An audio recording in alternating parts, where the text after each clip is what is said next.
Hi, this is Tim at the 1916 Company. Welcome and thanks for logging on. If you love this watch, email me, Team Mosso at the1916company.com for purchase pricing and availability questions concerning this watch. And this watch is a modern classic from Patek Philippe. It is the 5130 1G-011.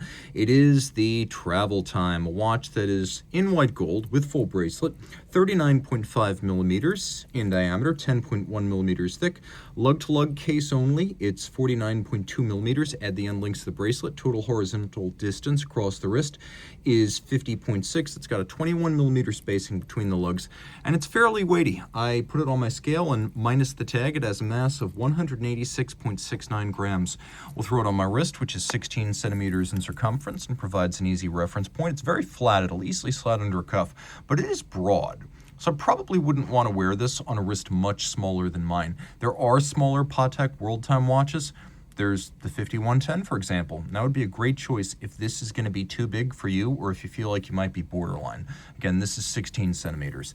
The bracelet's a lovely piece, and I always like to advertise a bracelet as a real advantage for someone who lives in a hot place. It's very easy to wipe this down with a warm, moist cloth. It can be quite expensive and frustrating over time to just keep replacing leather straps, especially since the leather straps begin to get grimy and clammy before they're actually worn out.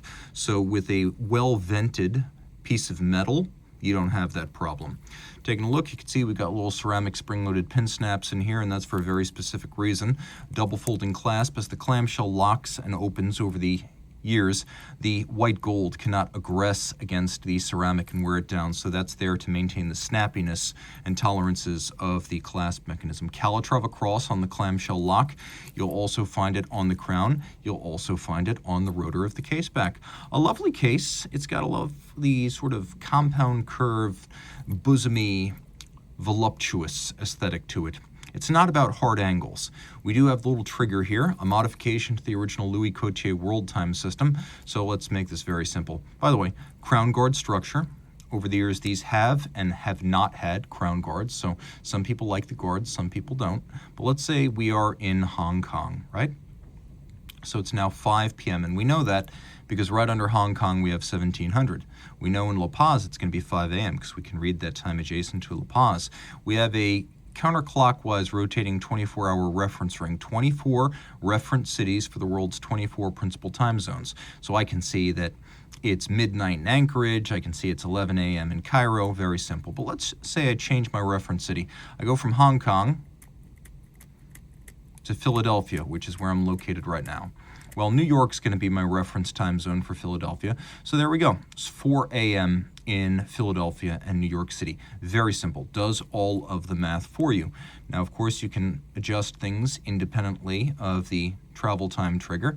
So if you want to make changes, you can easily do so. Of course, this is a 24-hour reference ring. One half is silver, one half is black in order to represent approximately places where it's nighttime and daytime.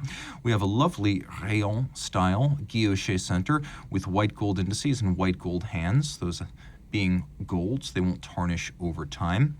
We have a lovely layered and sectored dial with these. Roll around. We have the caliber 240 HU Heure Universelle.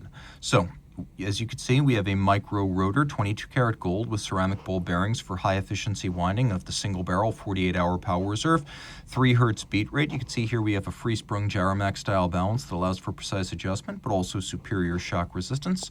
This is a silicon hairspring. I checked it very closely, and it is a silicon hairspring, so highly anti-magnetic, 5-position adjusted. That is the high horology standard. 5 positions is what you'll see on a chronometer as well. Patek Philippe seal. And then it is a, as you can see, 33 jewel movement. Micro rotor. A couple of advantages. 1, you get the thinness of a manual. 2, you get the open, visible, beautiful caseback of a manual unobstructed by a rotor or a winding bridge. But you also get the convenience of automatic winding. So a micro rotor often featured on Patek Philippe complications and flagship models, whereas you're more likely to see a center rotor on a more basic watch. 30 meters water resistant, so it's splash and rain proof, but you don't necessarily want to submerge it. It's a gray gold watch, as you could see. It's sort of a warm tone. and that warm tone characteristic of a type of white gold that does not need to be periodically rhodium plated, so it's the good stuff. Reach out to Team Mosso at the 1916company.com for purchase and pricing details.